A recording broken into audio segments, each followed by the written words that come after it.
Hi guys, hope everyone's well and welcome back to the Improvement Podcast. So in this episode, I'm going to touch on training the shoulders. First of all, as I usually do, quick update on myself. So it's been a pretty good week of training since I last discussed it on the podcast. Things have went quite well, but it's now a rest day. I'm recording this on the Thursday. Legs on yesterday, as much as it was a good session, tweaked my trap a bit, and also my back's quite sore today. I'm not sure what actually caused it.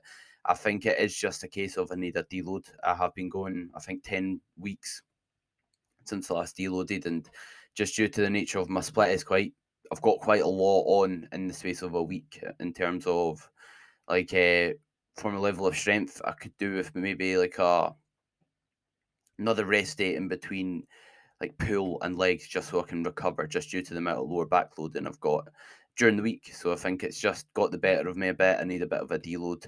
And what I find is when I do need a deload, I get all the signs at the same time. I'm doing good, everything's going well, and then all the signs just hit me in the face at once. And what I mean by this is it's like I'm feeling good all of a sudden, the next session or day, like I'm like, right, I need to deload now. And I get quite a few signs to pull back at the same time, which I think I've experienced. I could probably keep pushing and keep progressing and keep going from a progression point of view, but I think the limiting factor, the bottleneck right now is going to be just staying injury free. So I think a deload is necessary. So I'll say to my coach on Monday, or if I think I really can't get through the other sessions without worsening my back or being in a poor position or risking injury, I'll just take the next two sessions as deload sessions and or devolume sessions, and then let my coach know I've done that on Monday. I'm sure he'll be fine with it. We've been working together for like a good 2 years, so most of the time when I do that sort of thing, he's okay with it because I understand his thought process, and I like to think I know what I'm doing anyway, which you'd hope so because I'm a coach, of course. So yeah, jumping into the episode of training your shoulders. So first of all, we're going to talk a bit about what your shoulders actually are and like the nature of those muscles. So the proper name for your shoulders are your deltoid. You've got three parts of it: your anterior deltoid, which is the front of your shoulder, medial, which is the middle, and posterior, which is your rear delts, or the rear part of your shoulder, your deltoids, whatever you want to call it. So, way I like to remember it is medial just means middle. So it's easy to remember because it doesn't sound too different.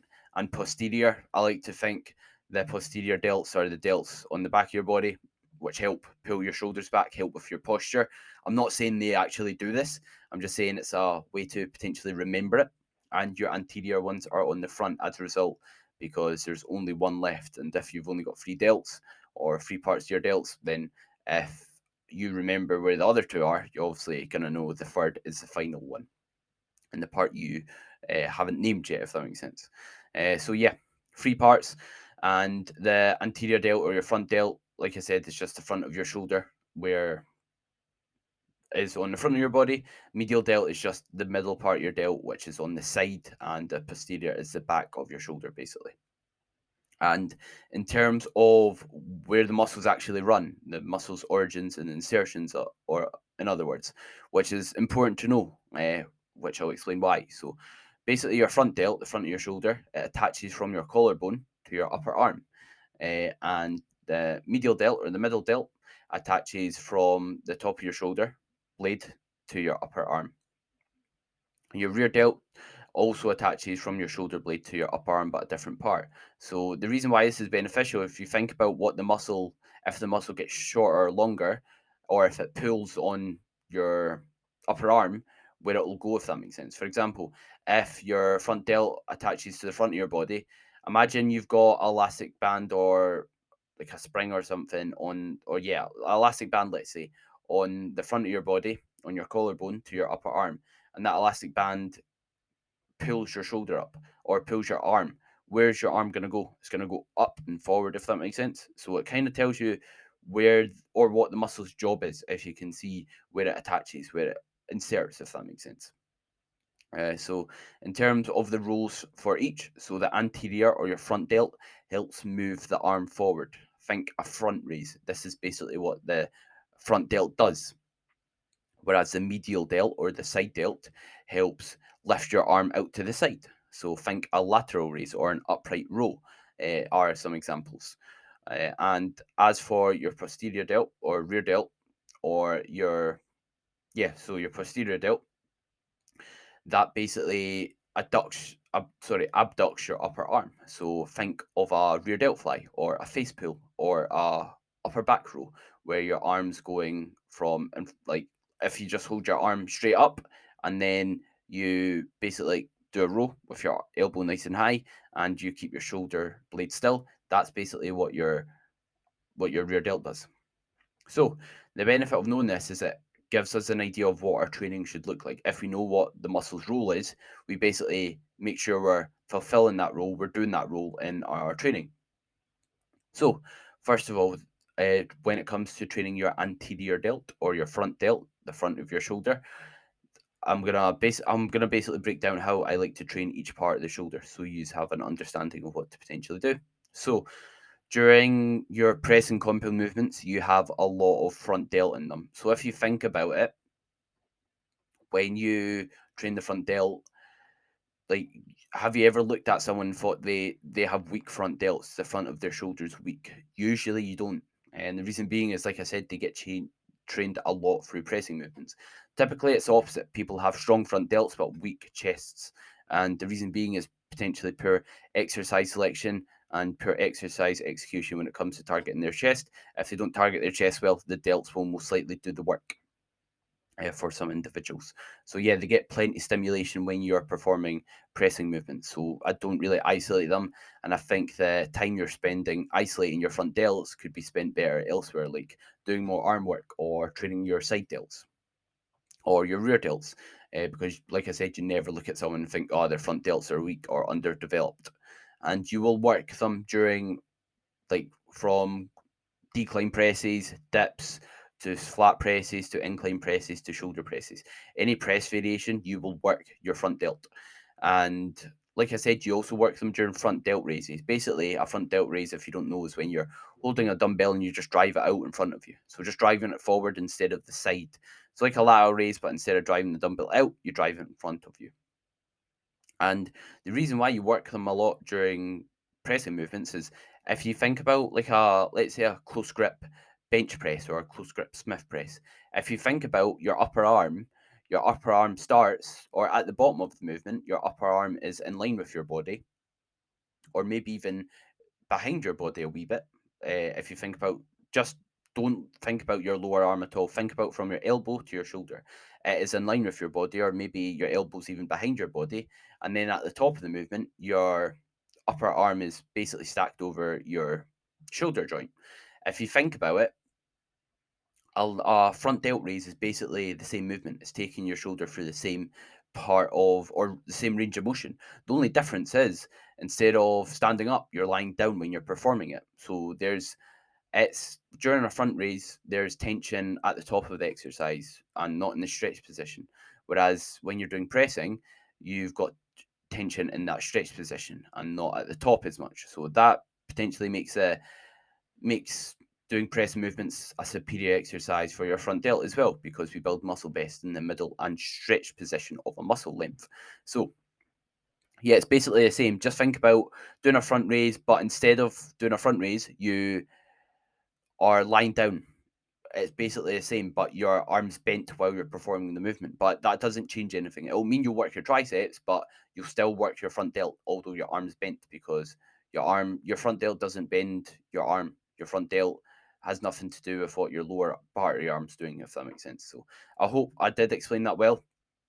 Basically, it's the same motion our upper arm's going through when we're doing a front delt raise and a pressing movement, like a close grip Smith press.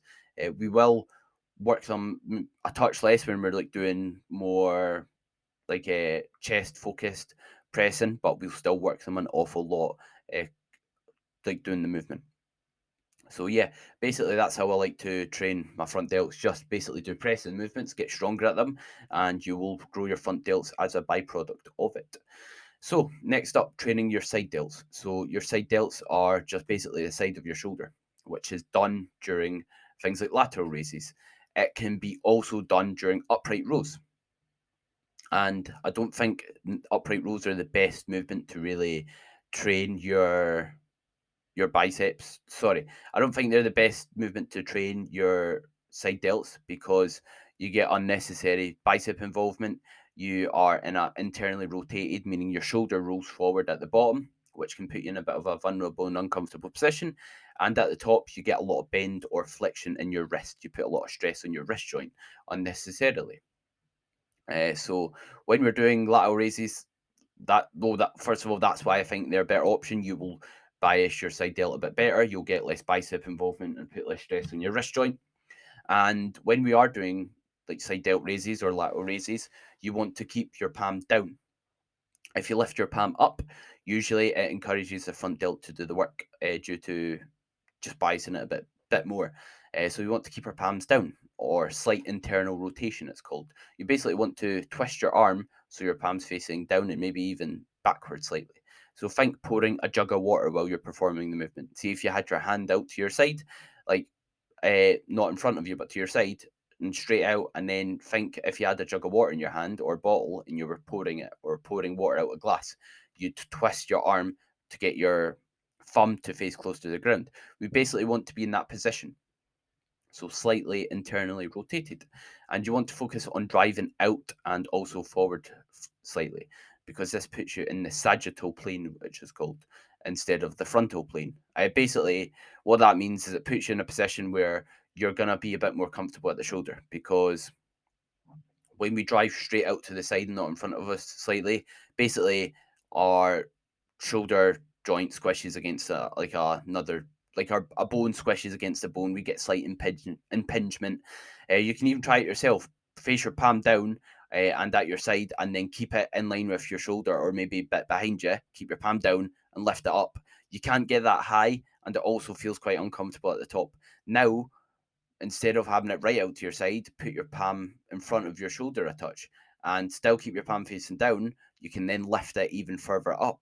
If you're watching on the YouTube, you'll see what I mean. But yeah, basically want to be driving out and also up slightly. We don't want our hand right in line with our body, in line with our shoulder or our hip, if that makes sense. And when I'm training my side delts, what I like to use is things like dumbbells, cables, and machines. With dumbbells, they won't have as much tension in the bottom, whereas cables and machines, they'll have more tension in the bottom portion of the movement and more consistent tension throughout the whole exercise, depending on how you set it up and perform it. Sorry. And with your side delts, I like to absolutely batter them, doing drop sets, partials, and also like ISO holds at the bottom. Basically, tons of high intensity techniques, which I just made a podcast on. So give it a watch or a listen if you like. But yeah, basically, I like to batter them, give them plenty of work. And the reason why is because they can recover from it. Have you ever woke up the day after training your side delts and thought, oh, my side delts are battered, they're really sore, I've got DOMs in them, or they're not recovering, I'm going to have to do less volume for them? You've never really thought that. So we want to obviously prioritize getting stronger at the movements over time as well. But after doing so, fire some high intensity techniques in there, do some drop sets, partials. And in terms of side delts, I like to do it sometimes at the start of the session. It gets the shoulder nice and warm and doesn't really take away from your pressing movements. And sometimes I'll do two exercises in a push day, depending on what the session set up as. Or if you're on an upper lower split, usually it's just the one exercise. Uh, and if you're doing, let's say a full body split, then I might not even have a side delt movement in there because I'll be doing a shoulder press and you'll get more bang for your buck doing the bigger movements in like a session where you're training full body. Or if I will, it'll just be the one movement. As for training the rear delt, it's not something I often even program for beginners at times, depending on what split they're on. For example, like a full body, I won't. An upper lower split, I might, depending on what their split looks like, their preferences, and a few other factors. And with your rear delts, you will train them during rowing movements. So when you are doing things like like a seated row, especially when your arms are flared, you will be targeting more of your rear delts. And usually, if I am going to train them, it will be like if I'm going to isolate them, sorry, as well as doing them during like rowing movements, I'll be doing that at the end of the pull. I'll train them. And usually I'll do a rear delt fly. And the reason being is you can do a rear delt row, so a row trying to target them. But most people, if you're trying to isolate or bias your rear delts during a row, they will struggle to do so, just because it's not the easiest movement to do if you've not got a lot of skill as a beginner, especially because your rear delts probably aren't that developed as a beginner. So you'll probably struggle to target them even more because they're not that developed as because if they're not developed, it's going to be hard to contract them. It's harder to contract a small and undeveloped muscle. But yeah, so you can train them with a rear delt fly or also a row with your elbows flared around 45 degrees. And when you're training your rear delts, you don't want a excessive amount of movement of your shoulder blade or your scapula, which is the other word for shoulder blade, the proper term for it. And the reason being is what is responsible for moving your shoulder blade or your scapula isn't your rear delt, it is the rest of your musculature in your upper back.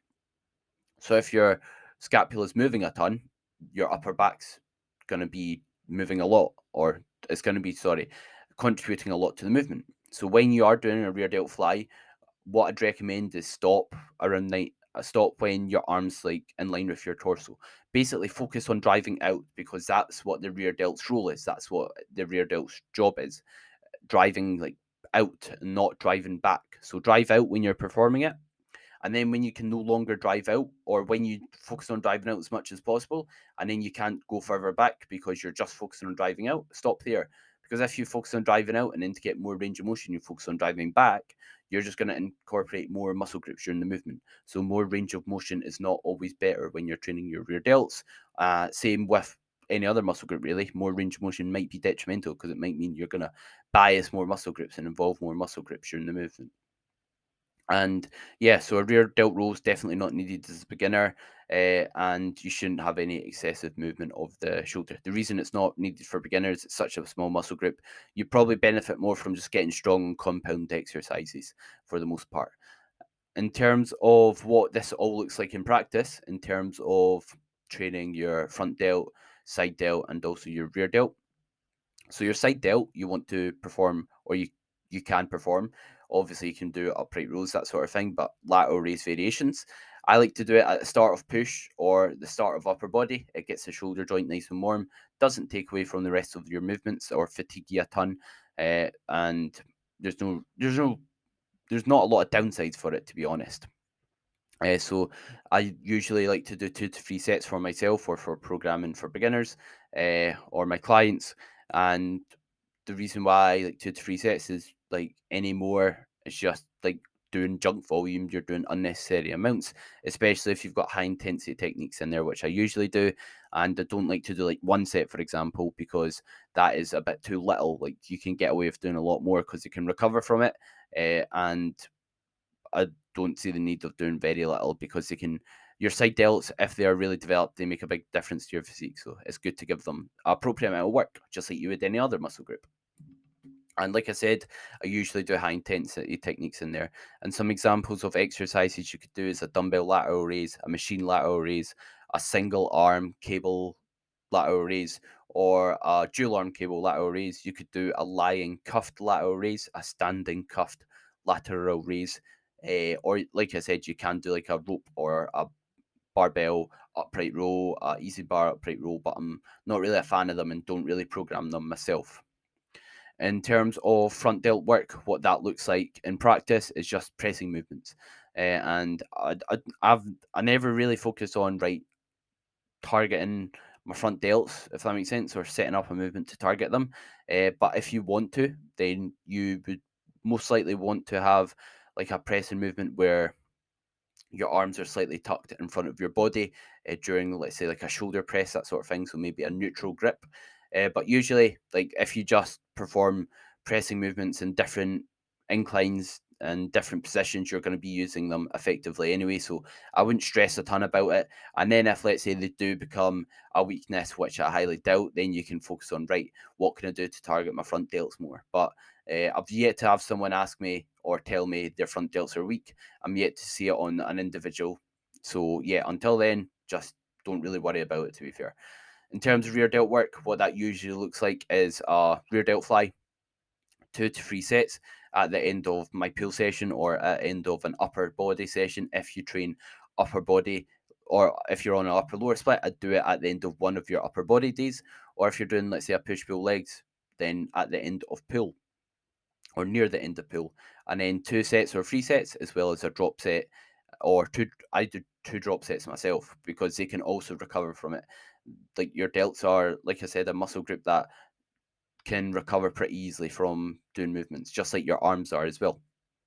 And rows will cover the rest of the work for your rear delt, so you don't have to do a ton of work for them either. And like I said, if you're in a full body split, you don't really need to isolate your rear delts. I wouldn't worry about it at all. You'll get more bang for your buck doing deadlifts, row variations, bent over, and also like machine rows and lat pull downs, that sort of thing. So yeah, hope this episode was valuable. So yeah, quick recap. You've got 3 parts of your delt. You've got the front delt, or in other words, you've got the anterior delt. You've got the medial delt, which is, in other words, the side delt. You've got the posterior delt, in other words, your rear delt. Your anterior delt helps move your arm from your side to in front of your body. Your side delt basically moves your arm from your side to the side of your body. And if you want to train your rear delt, you basically want to lift your arm up like at the front of a front delt raise or front raise, and then basically drive your hand out to the side when you're performing it. And you want to have yourself roundabout shoulder. You want a handle or a cable machine roundabout shoulder height when you're doing so for the rear delt. And a full range of motion for each will basically look like, for your anterior delt, at the bottom of a press to the top of a press.